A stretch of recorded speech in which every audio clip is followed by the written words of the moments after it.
Hello, everybody. I'm Alan IHOLDSHIFT Donofrio. Visions, did you know that we no longer have to play Miami for the day? Uh, I'm Austin Visions Neil, and I do know that now, and I know that Alan's gonna be really happy that we don't have to play Miami. So it's good news. It's good news, The Al. way it goes. This is the Defuse. Welcome to the show. We're to get this fuse lit off. We're back for the first time in a long time. And as you noticed, we've taken the time over the last month and a half to really clean ourselves up. We hope that in that time you guys have cleaned yourselves up too, because let's be honest, this audience and this community is just kind of dirty. Way that it kind of goes sometimes for one reason or the other. We got lots to talk about, Visions. I know that you grinded the living hell out of the beta this last weekend. Oof, Honestly so, and understandably so. But I would be remiss if I didn't get a chance to ask you about your reactions just initially from the alpha going into the beta.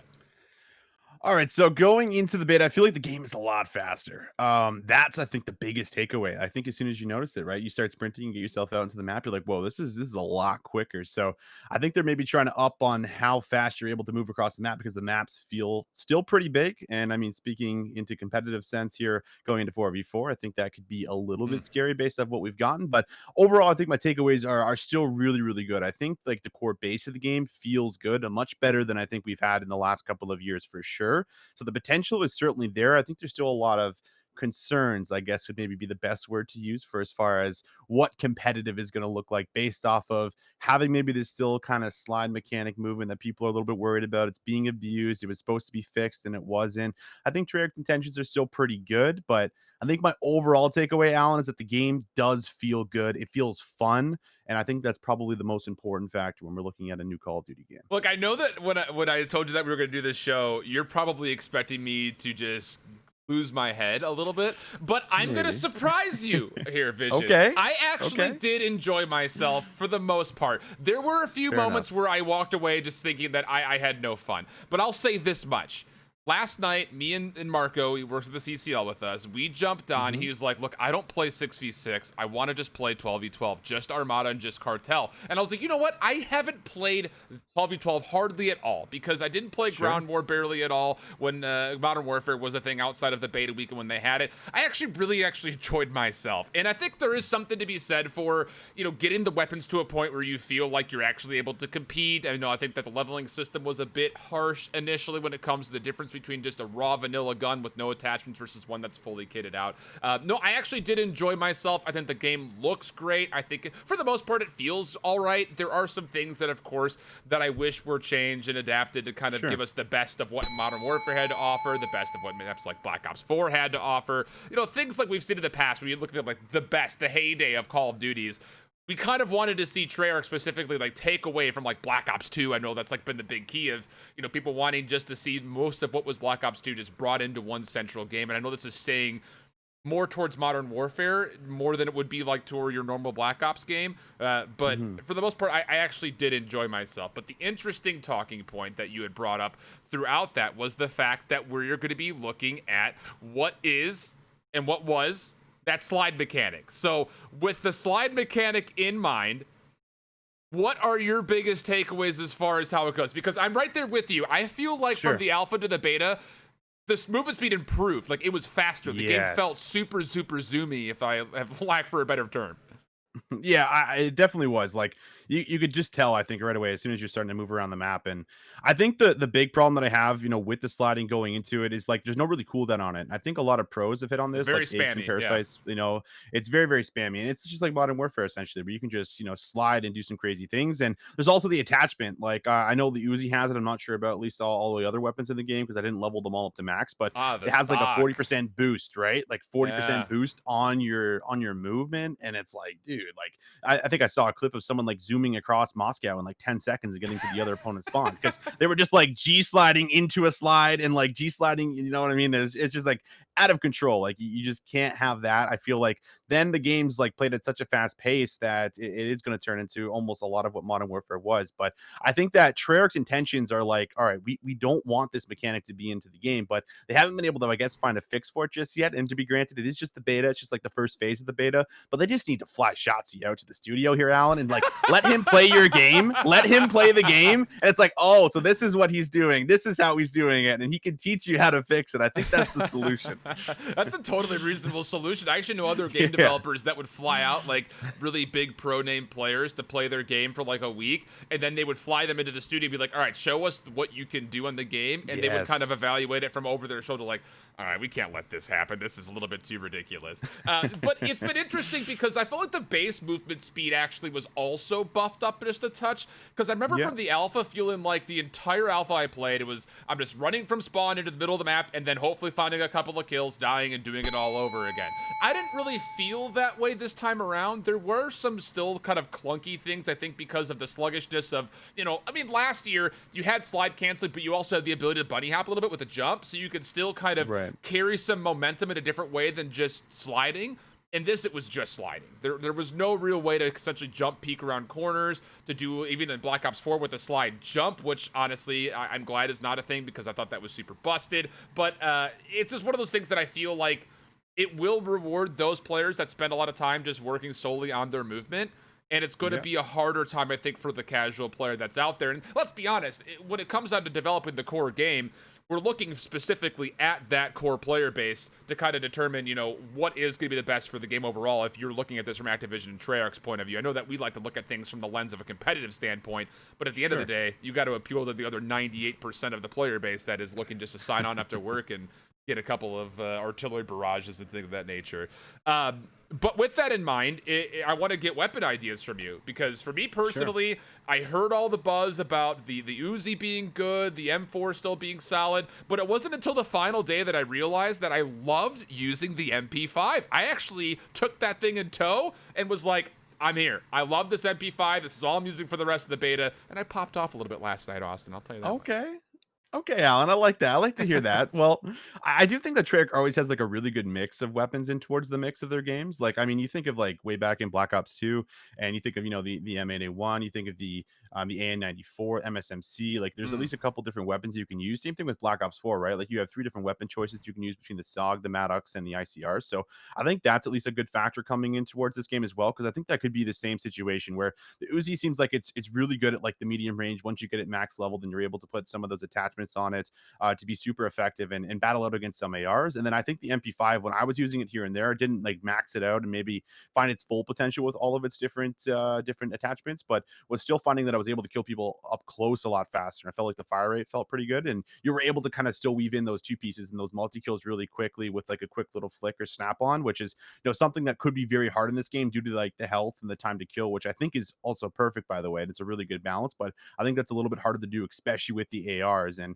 I think the XM4 is probably got to be the dominant AR, at least at the moment, until they release anything else, right? Like, that's probably the gun that works the best. Not a whole lot of recoil to it, has the beams, and I mean, you can see some of the highlights from the professional players who are the main ARs that are lighting things up. So overall, I think the weapons feel really good because I think there is a good mix of it, and the snipers as well. I think the snipers are also brought back a little bit, and Treyarch was very vocal about, hey, listen, we're gonna like let the sniper like just completely free on the alpha, and it's going to maybe piss off a couple of gamers, let's be honest, right? And it definitely did. It got to me a little bit on, you know, some of the open maps, but at the end of the day, I think they did tone it back enough to be able to make it efficient and balanced out enough here for us. For me, it was one of those things that I tried to use a little bit of everything, but I'm going to take a little bit of extra time here because I didn't build this into the show, but the time to kill, with how steady every single gun shot, I was hoping the time to kill would be just a touch longer, because it's almost impossible once you get your first bullet in that you're going to miss anything. And I feel still like,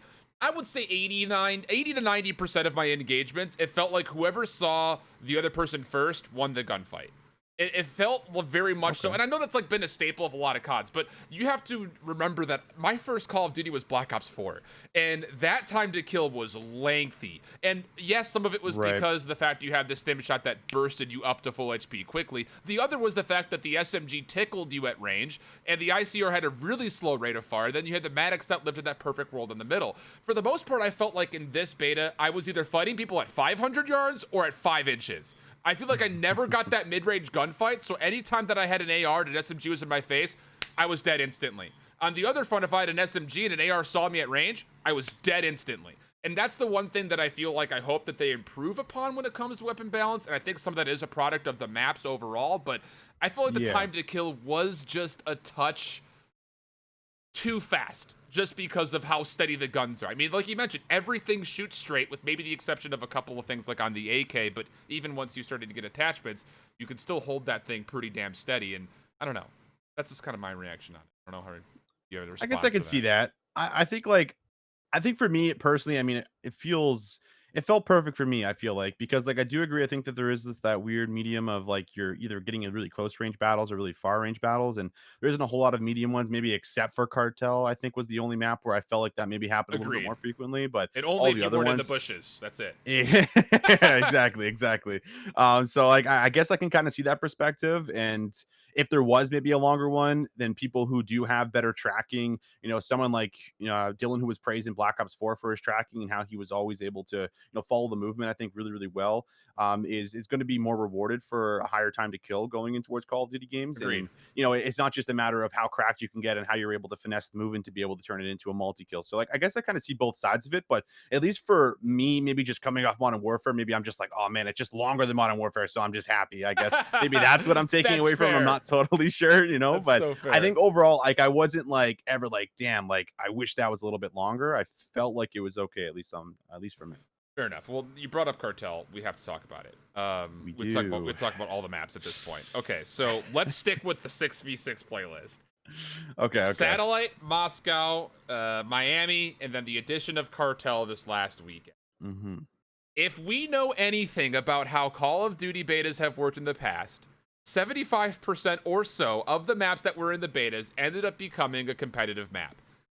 I don't know about you, but if I have to cast Satellite this year, in any kind of competition, I will be praying to see Hackney Yard back. There is no chance that map becomes competitive. I was not happy with any of the maps. The only exception I will say is if you get rid of the sniper tower and you get rid of the coca plants, Cartel could have been a possibly really fun map, because on 12v12 it felt great. All of where the domination points were felt like really good opportunities for hard points. Yes, it's a large map, but it's kind of like Arklov Peak and St. Petra, where you've got parts of the map that you're just never gonna see. Sovereign is one of those from Ghost that while I was looking at that map, I was like, how do you play this map on 4v4? Don't worry, Shift, they only use 20% of the map. Okay, I can work with that. So I think it's interesting because like a lot of these maps are like based like just like outside with a lot of open area in the middle. Like if you think of like all Yes. the maps besides Moscow so far, like it's pretty much like very, very open middle maps. And like that's not really traditional for Treyarch. Like, especially when you look back to, some of the classics like Summit, like Slums, Raid, Standoff, like those are all like kind of close quarter maps to a sense, maybe besides Standoff, where there's like a longer range from like the statue to grandma's. But I think that was really a big takeaway, and it made the gameplay a little bit different in the sense of, okay, like if you're making like a left or right flank, you can still do those type of things. But when you're looking to push up the middle of the map, there's so much to look out for and there's so much to watch for that, it sometimes is just so punishing when you go to make a middle map push and you don't necessarily want to. So I think that it is a little bit worrisome, I guess is the word I would use, going in towards the full game, if all the maps are looking to be designed with a very, very open type of landscape, where that's not great for competitive, because it just means that you're going to be stacking your ARs in the middle of the map and you're kind of almost forced for the subs to push out unless there's the use of smokes and utility coming in towards the mix here. So I think my biggest takeaway is Moscow is the map that I think is most favored. It's probably going to be in the competitive rotation. I can't see it not being in the competitive rotation, but still a pretty large map when you think about it in 4v4 sense, right? Like there's a lot of different angles, a lot of different routes you can kind of take to be able to get yourself in towards some of these areas to the outskirts. And I think that is maybe going to be a little bit worrisome for as far as what we've seen in the past, especially from Treyarch with their map design, which has traditionally always been just like 3 straight lanes almost, with maybe, a little intertwined connector that goes from one route to the other. So Right. I definitely think that that's going to be a little bit scary for as far as what maps you might have for our pools going in towards next year. Look, I don't know what the general consensus was when it came to Modern Warfare and the way the maps were officially designed by the end when it comes to the competitive playlist. But the one thing that I continue to take away whenever I load into any of those 4 maps that we had for 6v6 was you could count the total number of headies and windows in all of Black Ops 4 in a single map in Modern Warfare and again in Black Ops Cold War. I feel like the map is just littered with windows and headies that it just makes the game so stagnant when it comes to overall movement on the field, because it is too important to give up a power position. I just felt like every time, and I know that when we were playing, I said this continually, every time that I moved, I feel like I was getting punished. And I feel like I was getting killed every single time that I moved from any piece of cover because somebody else was holding a piece of cover against me. And to get to those checkpoints, you have to go through some open spaces like you mentioned. And kind of going back to the alpha, when I felt like I was just running and going to a central location, yeah, the exact same thing that you said, that the center of the maps were the only big focal areas when it came to, like, here's where the engagements are going to happen. Now, granted, that is because we're playing things like TDM, and we're playing things like Kill Confirmed, and of course you've got Domination, in which it forces you to go to that middle of the map. But I don't know. I'm hoping that there's something to be said about the fact that this game was initially likely designed for 5v5, and then as soon as July came around and the pros started to talk about how they wanted the game to go to 4v4 next year, Treyarch said, let's go make some 4v4 maps, and we just haven't seen those yet because so far everything is too big, and I feel like the flow is very stagnant overall. It's going to be very stagnant, and I still think that competitive is going to be slow because I'm just like, I'm not certain, but I'm convinced that this slide is going to be somehow nerfed in the sense that you're not going to be able to abuse it like you could in Modern Warfare. Like I have enough trust in Treyarch that that's their goals, right? Like they said from the alpha going into the beta that was what they wanted. It's just that's not what ended up happening. So I'm sure they'll be able to get to a point where that will be fixed for us. And then I do think that this game is going to play very, very slow based on how the maps are. And it's going to be, holding down the lane when you get a couple of kills, pushing up. And like you talked about some of those power positions and those headies, it's going to be moving up essentially to those and then holding those and waiting for that next wave. It's not going to be, like Modern Warfare. You get 3 or 4 down, you rush in, go, right? Like, it's going to be definitely a different pacing for this year. Yeah, I feel you. Well, let's jump on to speaking of pacing things when it comes to public matches. And as I'm looking at this picture I made for this SBMM BDSM, I realize how wildly inappropriate this is, but we're rolling with it. Skill-based matchmaking has been the talk of the town when it came to the alpha and now again in the beta when it comes to casual playlists. My one big question, and I think this is for a lot of people, is what is the point of skill-based matchmaking if you've got a very well-functioned and fleshed-out rank system behind it?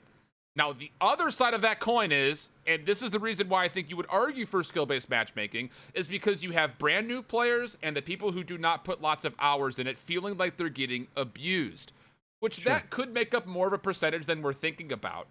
But I feel like there are better options to try to find a way to utilize the game's matchmaking system rather than just saying, if you are Scump, you will only play up against CDL players, essentially.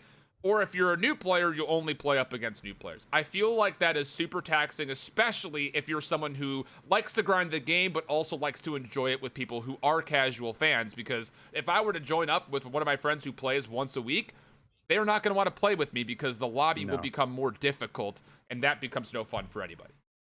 Yeah, I think there has to be, some sort of skill-based matchmaking to kind of find that even balance between, both, right? So that you aren't just jumping into, a bunch of, I guess, so-called sweats of people that are, having their mix amps just cranked and they're just playing like it's COD champs, and it's very difficult to be able to, contest them when you are looking to play casually. So like I get both sides of it for sure, but I think it's definitely at a point where, I think we played all day Friday, and our first game on, we played like all the Gears of War pros, like in our very first initial game coming off of like the Friday night. And I was like, dude, like, I mean, like I'm not terrible at the game, but it's also like I just woke up here, I had a long night of playing 12 hours. Like I just want to play some music and casually play. I think the other side of it as well is that most of the people that are playing, the beta right now, obviously had to have had a pre-order, had to get a pre-order code of some sort, and are probably going to be more dedicated Call of Duty fans towards the franchise more than I guess we would have the casual player that would buy the entire game. So I think that there is maybe more sweaty players in general playing the beta just because they feel more obligated to want to play because they've played the franchise for such a long time. So I think that's something to maybe think about coming in towards this, is that there's just generally going to be more talented players than probably just naturally players that are just playing the game casually. I think that's a big takeaway, but it's still overtuned. I mean, I don't think there's a world where I should ever be playing against, top S&D stars and CDL pros, in my public match games when I just want to listen to music and play the game, For me, it's one of those things. It's like, I get, it feels like an extreme measure to solve a very minimal problem. That's the best way of putting it.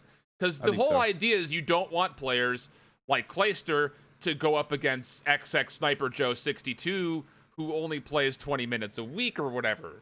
Like that you don't want that to happen. And I can understand that because that kid shows up, he plays, doesn't have a good time, doesn't play the game anymore. I get that, but that is such a minimal situation, and you're taking such an extreme measure to avoid that one particular situation that I kind of wish that they went to what like Rainbow Six has done, in which if you were a new player, you qualify to play in new player lobbies only. Where like, let's say that you're a sub, let's say you're only through like your first prestige. If you have not gone through and not hit level 55 yet, you will only play up against people that are in that category. That would be like an example of how to do it, I think. There would also be an option to where I think you could also then sit there and say, well, I don't want to do that. I want to play up against anybody. And you could queue up for that as well. I think there should be some sort of a filter to allow that to happen so that people who feel like they're getting abused can take the time. But after a certain amount of hours, you should be competent enough to play up against just about anybody. And hey, if you get that one random game where you're playing up against Crim6, that's going to feel pretty cool. Like, oh, snap, I'm playing up against Crim6. Let me see if I can kill him. But if you're playing up against them every single round, I get why that would be frustrating. I don't know. Maybe... Yeah. I feel like the company's just pandering a little bit too much towards the casual player, and there are better ways to do it. Yeah, there definitely is, and I mean, we're gonna get a ranked playlist like going towards this game, right? Like, when was the last? I think Von Hart tweeted, he's like, when was the last time a Black Ops, or rather just the Treyarch title in general, got released and didn't have some kind of a rank system in it? So we're gonna get one, but I do hope, I seriously do hope it's gonna be toned back, because you're not gonna catch me playing pub, because I'm probably gonna find people that are playing pubs that are gonna be better at the game than I would be if I was going onto the GB Finder finding people for like S&D, like quite literally. So I mean, you can kind of just do the math and figure out which one you're probably going to gravitate to the more. So it's definitely a problem. I mean, it's been talked about every single time we've had the beta and the alpha, right? Like, I'm pretty sure it's trended both times so far. So absolutely, it's obviously got to be talked about here from Treyarch's point of view, for as far as what the solution can be and how we can better balance it for the right there with future. You. This is something that we have not actually individually off a stream talked about before, but it came to me the other night, and I feel like it's a really interesting talking point. How much do you think Warzone has impacted the development of this game? And I'll give you some examples. I know a lot of people were excited to maybe get rid of the gunsmith, go back to pick 10.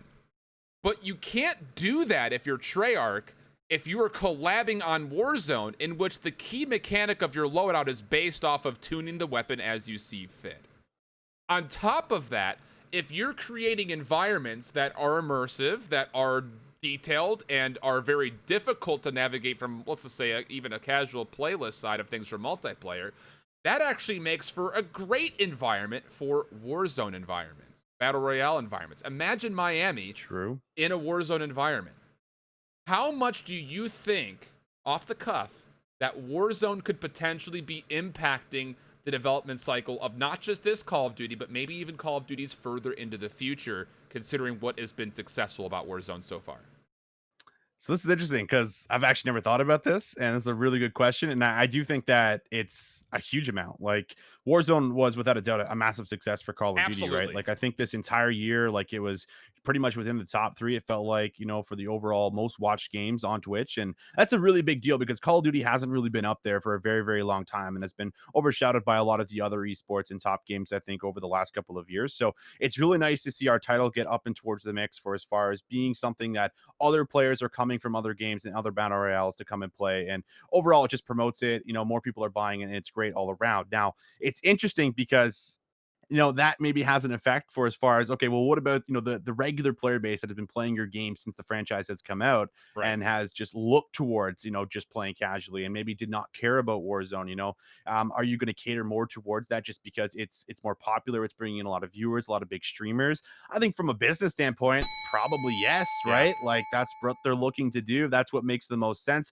And they have another route now going forward, where it's like, okay, maybe Call of Duty's not popping up as much as it did, but at least we have this battle royale that we can continue to build off of each and every year. So it's a really interesting question, and now that I kind of just think about it, I think it absolutely played a massive effect for as far as how we have some of these maps that play out for us. The big thing about Warzone that I think many people may have not fully identified with is the fact that Warzone is not going to just completely get rid of its map and insert in purely Cold War stuff. It's going to be a collaborative effort for what seems to be the foreseeable future.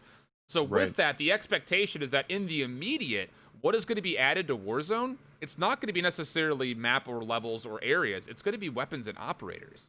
And you can't have a pick 10 system in play for your XM4 and your AK-74U, because then that gun doesn't translate over to Warzone. That's the big difference, I think, when people forget about Blackout versus Warzone, was the fact that in Blackout, you didn't have your custom loadouts. You found weapons off the ground. You picked up the attachments for those weapons off the ground. True. That's not going to be the thing anymore. I mean, obviously, we already know what Warzone has to provide, and it's not going to drastically change, even though the game title may have. So it's just interesting, and I think that it's something that will likely be a mainstay going into the future, as far as agreed. This game has a focus behind it, and it's not just off the back end of the multiplayer, the zombies, the campaign. It's also the battle royale, which serves as essentially like a third-party program. It's not really a core part of the game, but it also kind of is a core part of the game. So let's take a look and talk about things as far as the competitive outlook. We spent a lot of time wondering about what might exactly come through, and a lot of interesting takes from Aches and Parasite specifically over the last couple of days. Aches decided to go old school on the PowerPoint and hit us with his thoughts overall. What were your takes kind of seeing Aches and what he had to say? Honestly, it's funny because like there used to be a thing that existed when I was competing. It's like, are we doing the HGA rule set? And it was, something that would come through, right? It was like, I think it was in Ghost, I want to say. And that's when like we had like the double smokes banned out from Killa. He used to run like the LMG like on Warhawk S&D and would just laser the water tower, spray with 100 bullets, right? And Aches was like, no, none of this, banned the overkill, banned all this. And I always think like Aches has a really good approach to how the game should be played competitively. Like, I think it would really do us, really well if he was to go towards the studio and did what almost Rambo did back in World War II with Sledgehammer, and was kind of like guiding and kind of suggesting how this game can play out and what we can do to make some of those efficient changes. But I thought his approach on the movement slide, and specifically, I think is the biggest takeaway from just about every point of view, I'm pretty sure, in the community, where you have to put some kind of a timer on it. You can't just be able to spam slide this and do this constantly over and over and over again. I think he had a really good take on the footprints as well, where he said, you go silent when you're strafing, crouching, or walking, but when you're sprinting, there's a slight noise. Like, all these things I think play really, really well for competitive, because you don't want to just be listening to a headset that's cranked up and, just having the awareness of where the player is, rather than predicting what they're going to do and where the play is about to unfold on the opposing time, when you're maybe on the defensive around capture the flag or, holding a hard point, whatever it might be, right? So I think there's some of those really good takeaways that Aches always has. And I think Parasite hit on a lot of the similar things as well. And I think my biggest takeaway from what he had said was the nades are thrown way too far. And I think from competitive, right, like you're just throwing nades from off spawn, and you're going to be spawned at like, or you're gonna be walking into your spawn like 10 feet and you're gonna be hit by a nade, and that just cannot happen. So I think there's like a lot of really good takeaways from what these guys have said, and they've been in the community for such a long time. It's hard not to trust them, right? It's really, really hard not to trust what they're saying. So I think just about everything they said, I'd agreed with for the most part. I will take this. I think that what Aches and Parasite had to say were very much in line. The one thing that I feel like was still missing was there has not been a lot of conversation of how will these maps play in 4v4 on competitive modes. I think that there are some opportunities for some really solid control points, some really solid hard point spots, and some really solid bomb placements. But I cannot realistically see any other map besides maybe Moscow being a potential conversation when it comes to the competitive playlist. And I'm almost at a point where at one point in time throughout the weekend, I was sitting there thinking to myself, like, man, if we get another competitive rule set in the initial that has things like Arklov Peak Hardpoint and Hackney Yard Search and Destroy, where the pros were like, no, we're not playing that. I'm hoping that they come together to say something similar. If there is a wider pool of maps, I would be fine tailoring out maps like Satellite, maps like Miami, and, well, at the moment, maps like Cartel, because let's be honest, it's probably not going to change, because it just does not really feel like a great competitive map. It doesn't give us the same vibes like we did in old Call of Duties. I know that they're still potentially looking to bring maps like Summit back. That would be great going back to 4v4. I'd be excited to see it. I would love to see a 1980 Slums as well. We casted that into Black Ops Throwback for Hitch, and that was a super good time. I would love to see the smaller maps like that. The only map that felt reasonably sized for 4v4 was Satellite. But when you can snipe someone from spawn to spawn and nade completely over 75% of the map, that does not become competitively viable in my mind. So that's my biggest thing. I think that all of the weight right now is being tossed on movement, especially because it wants to be boots on the ground, not butts on the ground. I think it's probably the way that we should start meeting on it at this point in time with sliding. But at the same point, I feel like the conversation that's being missed right now is what are these maps going to look like? Because right now it feels like the game is going to be, like you mentioned before, like extremely slow if maps like this end up staying in. I don't know. We'll see how things kind of unfold. But with that in mind, Nameless also went onto Twitter to look for community reactions, and I hesitate to bring this up on a public cast, but they were relatively negative. I mean, people saying things like disappointed, embarrassed, think that it wasn't a step forward, it was a step to the left. Those were not really the things that I was expecting, and I don't really know the audience that Nameless normally pulls, but it feels like most of this is from the casual standpoint that people think that the game is stale, not all that fun. Did you kind of read something similar into the mindset? Because that was surprising to me, because I usually look at games purely from the competitive standpoint, and to see that the casual audience might not be enjoying the game as much as we might have anticipated makes me feel like the game didn't take enough of a step forward away from Modern Warfare. I guess I can see that. I mean, I have a couple of casual friends that I just, that I know, from school and whatnot, and I got kind of mixed reviews for them because I had reached out to them. What did you think about the new game? Because I mean, let's be honest, like a lot of people were obviously not fond of what Modern Warfare was, and I mean, really, I wasn't either. So like, I'm not really judging them that hard based off that, but I really got a lot of mix of honestly, I don't like the game because it was really the movement. I think was like I can't track these guys when they're sliding around the corner. Like I can't do anything. You know what I mean? And sometimes it is really, really hard. So like I got a lot of mix of like the people saying, listen, I love it when I'm playing on this map and this map, but when I was playing on maps like, Miami, or I can't think of the snow map name in the 12v12, they're like, I just usually back out. I don't play because I don't really have fun on those maps because I can't really find anyone. Like I think that was the biggest takeaway from most of the casual players is like, I can't find anyone. And it's so if hard you're not to see playing people in this game. It is So sometimes hard. very, very difficult. And if you don't know, some of the like there's the normal routes that people are taking most frequently, or putting yourself in those what I would consider to be like pub stomping positions where where they're going to be spawning, so you're always setting yourself up for an advantageous gunfight where you're ready for it and they're not. And yeah, when a casual player just experiences that over and over and over again, I think that it's really, really not fun for them. But overall, I am pretty surprised, I think, with a lot of the backlash, because I still think that the game, again, to the core, like I said at the beginning of this episode, still feels really good to me. And I think like there's a part of us that has to judge based off what we've seen, but also kind of not, or take it with like a little bit of a grain of salt of like it's still the beta and changes are still to come, and there's still a lot more that can happen over the next month before the game is released. And I think people might be like, nah, the game's out now, like this is pretty much what we're going to get. And like a lot of changes are going to take place. It's Treyarch, and I'm very, very confident in the design team to be able to give us the best product possible. But I definitely got a lot of mixed feelings, I think, from the casual fans. Yeah, I'm right there with you. The one thing that we did not talk about in this that I'm actually maybe against the majority of the community, I'm actually fine with how the score streaks currently work. And yeah, me too. I feel like a lot of people are like, well, why are you rewarding people for dying over and over again and they still get their streaks? It's the fact that they're not holding one position, camping a corner, trying to earn those streaks I'm okay with. Where they're not just planning down a field mic, holding a corner, and just waiting for you to run past so they can shoot you for free. Like, that is not an engaging way, I think, to play the game. And I think the bigger thing on the backside, and the best thing I could say when it comes to, readability on the map, is the fact that there are way too many headies. I mean, like, I'm not just talking about, like, you can see a head. Like, no, you can see, like, the top part of their head, and they're still beaming you off of an angle. Sure. And beyond that, I think there's way too much environment that blends in with the characters. And there's something to be said for the fact that it is one collective group of operators right now. We're not getting side differentiating operators, so it's kind of hard to tell who's a teammate, who's an enemy at certain points. But I'm hoping that there's going to be maybe something to be done to help the characters pop out more. Because, again, I came from Black Ops 4 as, like, my first COD since COD 4. Right. And legibility was the easiest thing about Black Ops 4.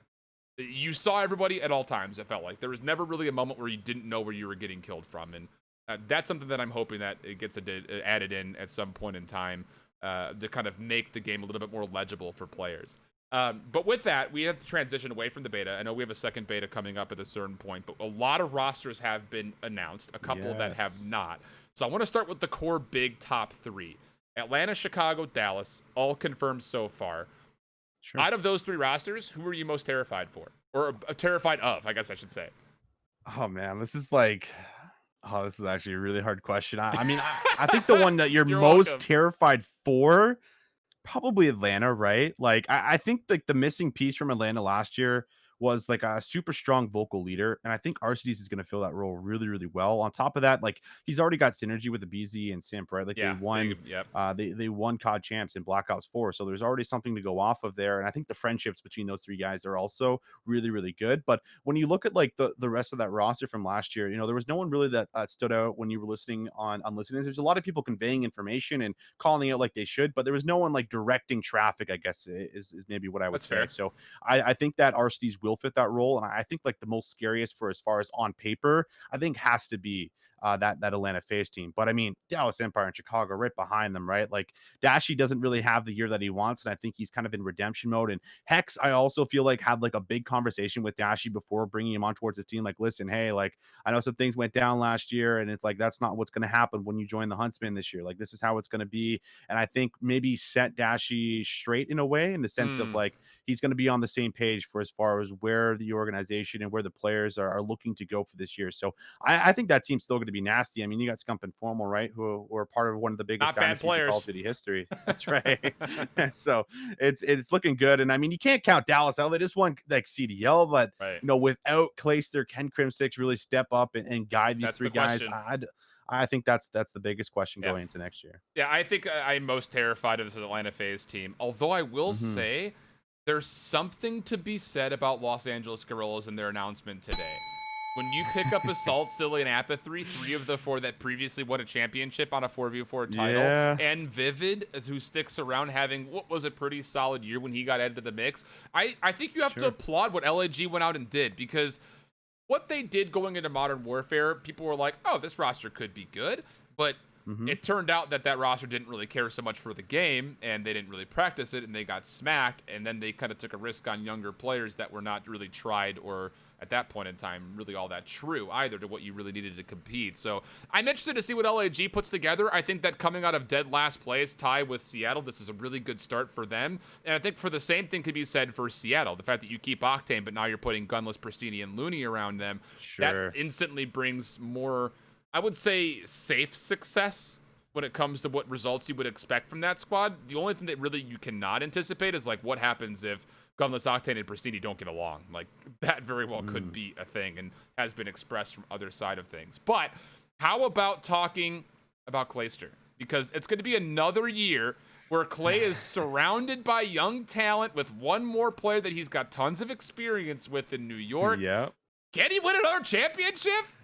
I think so. Like, all right. So I mean, I'm biased as hell, Alan, because like I love Clay. Like, no matter what team he goes to, I just like kind of low key root for. Even though like I'm from Toronto and a big Toronto fan, like I just love Clay's persona and what he brings to the team. And he's just the hype man, and he's just so good at bringing up and coming talent. Like he's the best to ever do it. I don't think there's anyone that can debate that. Like he did it with the BZ and Simp, and they had nothing but great things to say about him. Last year he does it with Illy, and he does it with Shotzi, who also have nothing but great things to say about him. And of course you can't really count out Crim6 because he also did play a pretty big factor in towards that as well in teaching these young guns. But Clay has just always been the vocal leader. I feel like when you go back and listen to their comms, he is the one like telling them what to do, like mid-map adjustments. Like the biggest takeaway in that grand finals domination where Atlanta FaZe were so good on domination St. Petrograd, like it's Clayster saying in the middle, listen, pick up mid tracks.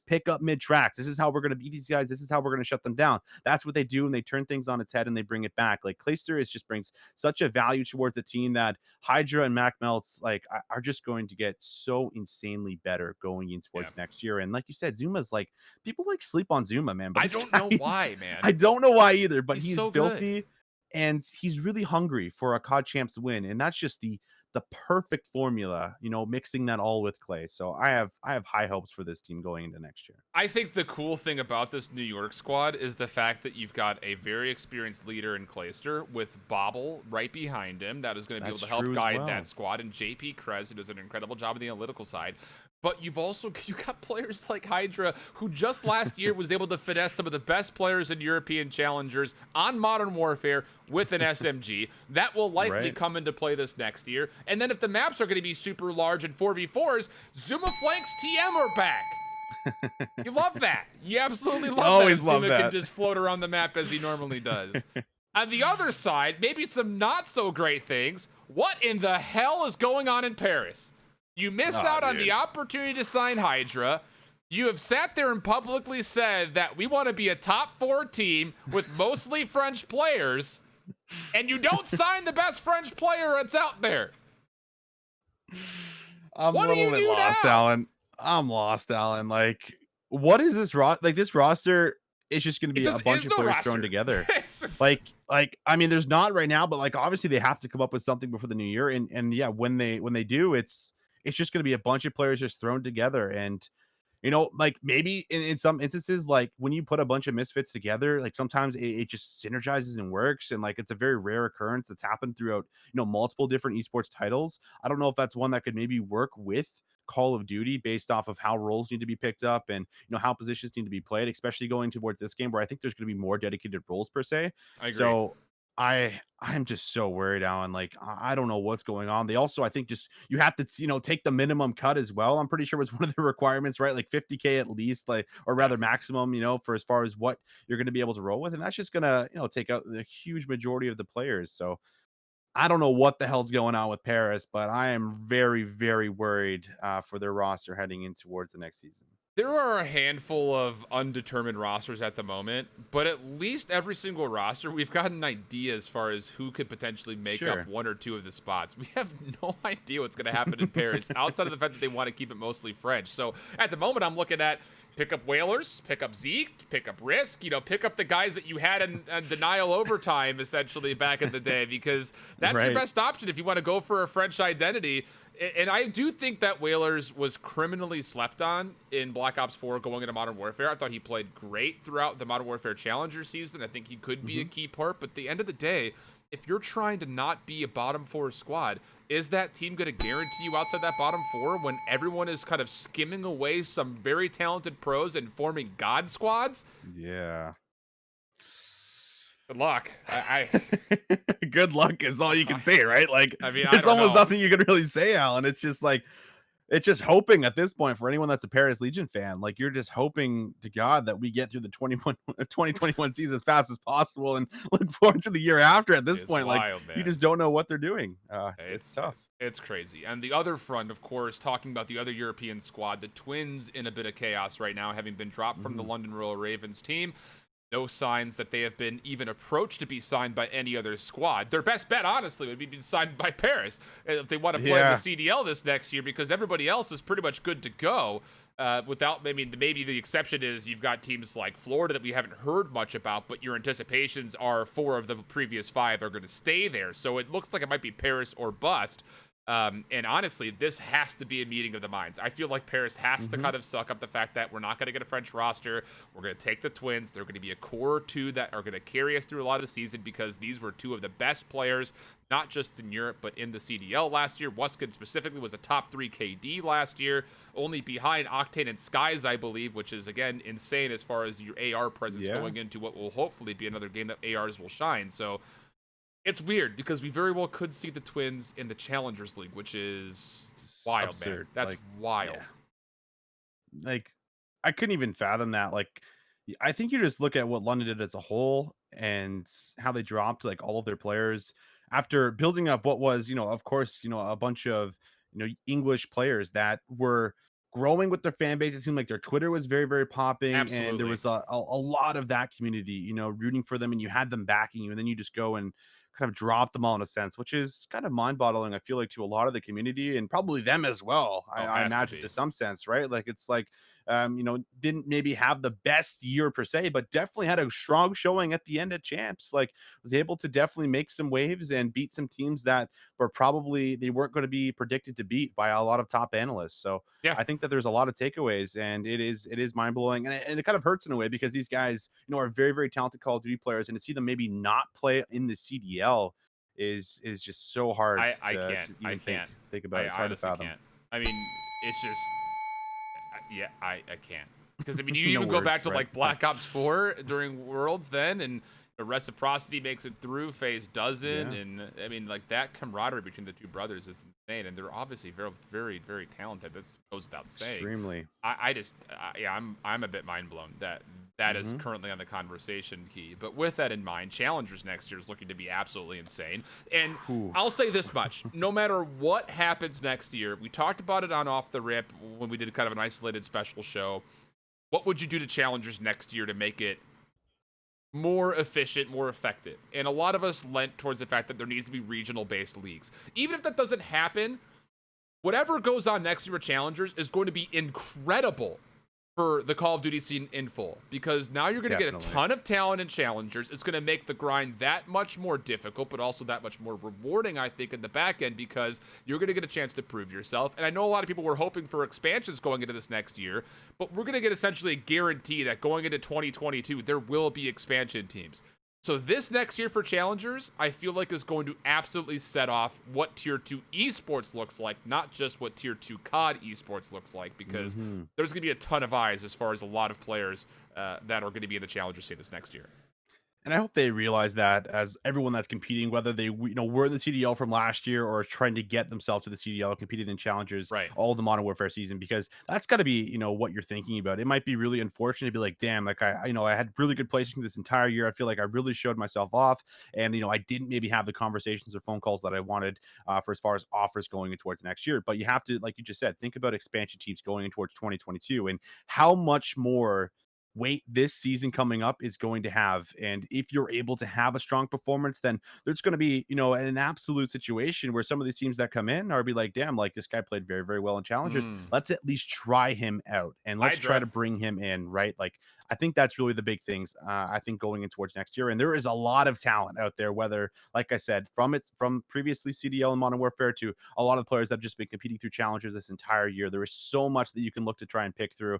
And there's a couple of gems I still think that maybe won't get picked up going in towards next year that will prove themselves again and will get picked up. So I'm very, very excited for challengers. As of course, Alan, we spend a lot of time looking over these players, and it's always very, very exciting to see what the next up and coming talent will be. Absolutely. Who's that next Scumpy, who's the next this and that, right? Like those are kind of, some of the big speculations that you have to have coming in towards this new season. And we get to take a look at that all the time. So I'm just so hyped to see what we get. And yeah, there's going to be a lot of eyes on it just due to all this talent that's going to be competing and try to fight things out here from region to region. Yeah, it's going to be a redemption run, I think, for a lot of pros that have now fallen out of the CDL rosters to sit there and say, I still have it. I can still put the hours in to be a top competitor. But at the same point, you've got players like HyDra that are coming in this year that are going to be able to prove themselves. Potentially, you also had players like Mack last year, Awakening last year, even Pharaoh started in challengers at the beginning of last year. So there's a lot of things, I think, as far as what challengers can provide, and I'm really, really pumped about that. But now I want to get your takes here, because we're running towards the end of the show. We will be taking viewer questions in a moment, but I want to get your take as far as what are your biggest hopes and your biggest part of your wish list going into the second beta coming up this upcoming weekend, pending there are more additions, which we figured there probably will be. Give us Hardpoint, man. Give us Hardpoint. Like, Thank throw you. it in there. Like, I mean, someone's got to say it. It's so fun to play Hardpoint in this game. Like, that was my biggest takeaway from the alpha. When they put it out, I think it was day 2. I was like, damn, Hardpoint plays really, really well in this game. It feels fun. Like, it felt back to when I know it's 6v6, but you could just kind of maybe see the glimpses of what 4v4 will play out and just how good team play will be rewarded when you're rotating across the map and how you're able to bait and switch effectively again. And when you open up with a 2-piece, like that is half of the team, man. Like that's a big deal again. So give us back Hardpoint, and hopefully let's have a fix for this slide mechanic. Let's give us a cooldown on how fast you're able to spam it. I mean, it's obviously going to be in the game without a doubt. So like you just have to be able to balance this out. And there's a lot of great ideas floating around. I think the most important one is having some kind of a cooldown on it, so you just can't spam it, and turn into who can basically break the mechanic the most to be able to abuse it. Right? Like that's hearing kind you say that out loud is just not tingling my eardrums nicely. It's I think that's what I want to see, at least going in towards the next portion of the beta for us. I want to see Hardpoint and or Control. I want to see one map that is 4v4 focused. Okay. And Treyarch goes out and says, this map is intended for ranked 4v4. That's what I want to see. Again, like you mentioned, Treyarch has been very transparent as far as their feedback, how they're trying to change things. I trust that what the pros are going to essentially want will mostly be catered towards when it comes to move mechanic stuff and balance and things of that nature. My biggest worry right now is maps. And I want to see one 4v4 centric map just to know that they've got some. Because I tell you, if I have to cast Satellite this year, Hackney Yard is going to feel like a piece of paradise in Bora Bora. I'm going to go to Hackney Yard on my honeymoon. It's going to be my new wallpaper. We will be taking viewer questions like we mentioned here for you guys. So if you have any, feel free to start listing them out in chat. But I would be remiss if I didn't tell you. I put out a poll on Twitter a couple days ago asking about, do you guys want to see the Defuse come back? Do you want to see the Off the Rip podcast come back? And majority of you guys said you want to see both. And well, we're providing that for you. Tomorrow, we'll be taking a look at Off the Rip, the first episode officially back. The guest list will include Tactical Rab, my boy Visions here, and Nick Schott, of course, from the Atlanta FaZe. It's going to be a really good one. We're going to be talking a lot of the same topics, but in a more fleshed out version. I imagine there will be a lot more conversation regarding some of the more core things. So if you want to tune into that, it'll be a little bit longer. We'll be doing it tomorrow, Tuesday at 5 o'clock p.m. Eastern time. Do not miss that one right here on the channel at twitch.tv/IHoldShift. I also will be uploading this and Off the Rip to most podcast providers throughout the week. I just have to restructure everything on the back end to make sure we can get that out successfully. So, viewer questions coming through. It's not a question, but Paradox is in chat, the GOAT observer of all things. He says that he thinks that a hard point is confirmed for the beta this week. That makes me feel great. Love to hear that. Yeah. Love to hear that. Yeah. Yeah, already very happy about that for as far as what we're gonna get, because like I said, it's extremely fun, and I think that was really the missing piece from this beta, and VIP just it wasn't doing it for me, it didn't do it for me. So did you play Assault at all? I did not. No, I did not play Assault actually. I only got a chance to play it on Crossroads and one map on Armada, and I got worked on it, and I was like, it could be fun, but I don't know. Fair enough. No, I actually didn't. It's kind of like the Gears checkpoint based hardpoint where you have to take one and then go to the other, and if you lose it, then you defend the one behind you and stuff like that. It's like a linear based capture idea, like a linear based hardpoint essentially. And I think the idea of it is cool because, again, one of my biggest things was I wanted to get more gunfights more often. And when you've got 12v12 on one bigger domination point, you feel like you're always in a fight, which is cool. But the one time that I played on Armada, my team got steamrolled. Like, they didn't know how to play the objective, so it was over in like two minutes. It was not very fun. Do you think we've seen the last of John, asks Siege CN, after the rumors of a ban during the Modern Warfare season and most rosters being pretty much finalized or rumored to be finalized? Do we even see him in Challengers? I don't think we've seen the last of John. No. He's too good. So. Like, he's too good. He's one of the best SMGs of all time. Like, I think there's a lot of people, that would say that as well. And because you don't really see him maybe in a lot of content, I guess he goes under the radar for as far as how good he is. And I think a lot of players actually, go under the radar just due to that as well, because they're not exactly, mixed in with the top content or maybe the top team, like the Huntsman or like in old days, Optic Gaming, Envy, things like this. It's really easy to go under the radar or at least forgotten on the plays that you make. But I think John makes the winning play like 9 out of 10 times and is just so incredibly talented. So no, I think that we probably will see him in Challengers, but I am a bit surprised that we haven't seen him yet on a starting roster. But I mean, there is still, I guess, a few more yet to be announced. So possibly could still. And we don't really know what the stipulations were going from Black Ops 4 to Modern Warfare. So like, it may not have just been like a 1-year thing. It could have been a 2-year thing. We just don't know. If he's even banned at all. I mean, it's just kind of hard to see. But Proper and I had a chance to actually cast over John at the Charlotte LAN at the beginning of the Modern Warfare year. And talking to John, I will tell you that his competitive vigor is still at an all-time high. So if he's got the ability to play, he's going to play. I think is probably the best way that I can say it. And there is still potential. I mean, CDL Intel, Corona's rumoring that he still could potentially go to New York, and they'll use HyDra as kind of like just like a textbook holder this next year, where he'll just kind of study up and maybe get an opportunity to play here or there. But I don't know as far as how that all goes. But I hope that we see more of John because he's a super cool guy. When I had a chance to talk to him, and he seems like he's very much so ready to play. And then Cody Cross asks, do you think it's possible they bring CTF back to competition this year? I miss it, to be honest. I don't see, with the current maps again, I don't see CTF working for the same reasons that it didn't work on Modern Warfare. I